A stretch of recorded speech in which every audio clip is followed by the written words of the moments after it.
Assalamualaikum warahmatullahi wabarakatuh.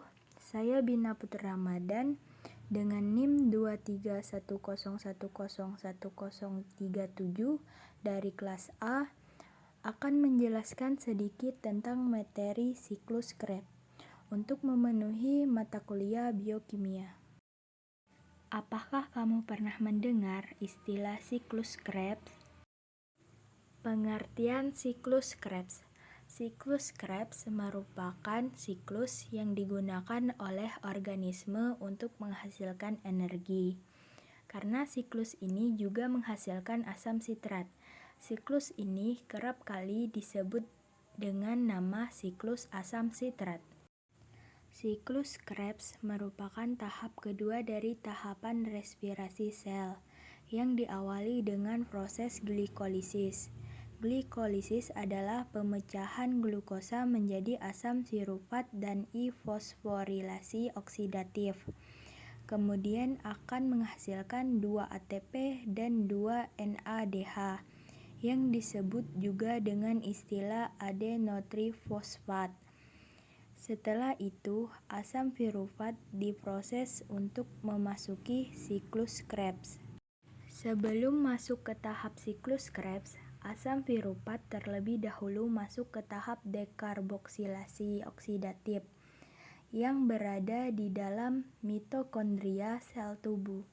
Setelah itu barulah terjadi 8 tahap dalam proses siklus Krebs. Berikut gambar siklus Krebs atau siklus asam sitrat. 8 tahap siklus Krebs. 1. Pembentukan sitrat. Tahap pertama adalah proses pembentukan sitrat.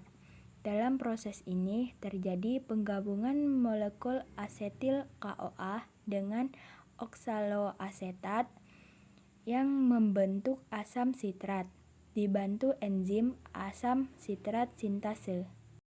2. Pengubah sitrat.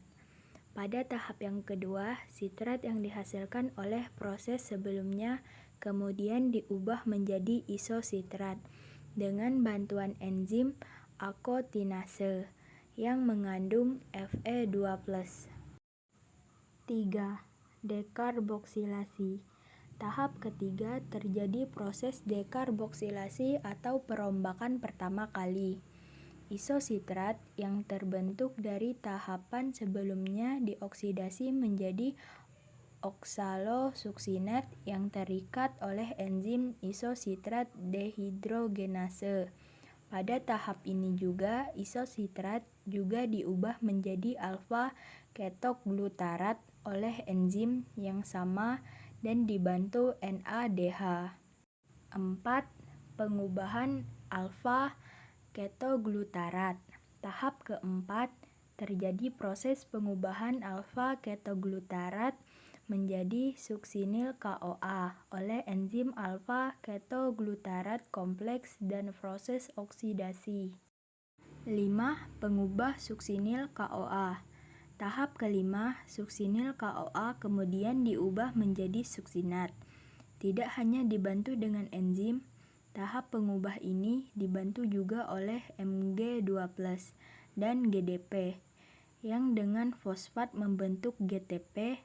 GTP inilah diubah menjadi ATP sehingga menjadi energi yang dibutuhkan jaringan. 6. Pengoksidasian suksinat. Tahap ke-6, pada tahap ini suksinat akan dioksidasi menjadi fumarat dengan bantuan enzim suksinat dehidrogenase. 7. Hidrasi. Tahap ke-7 adalah proses hidrasi.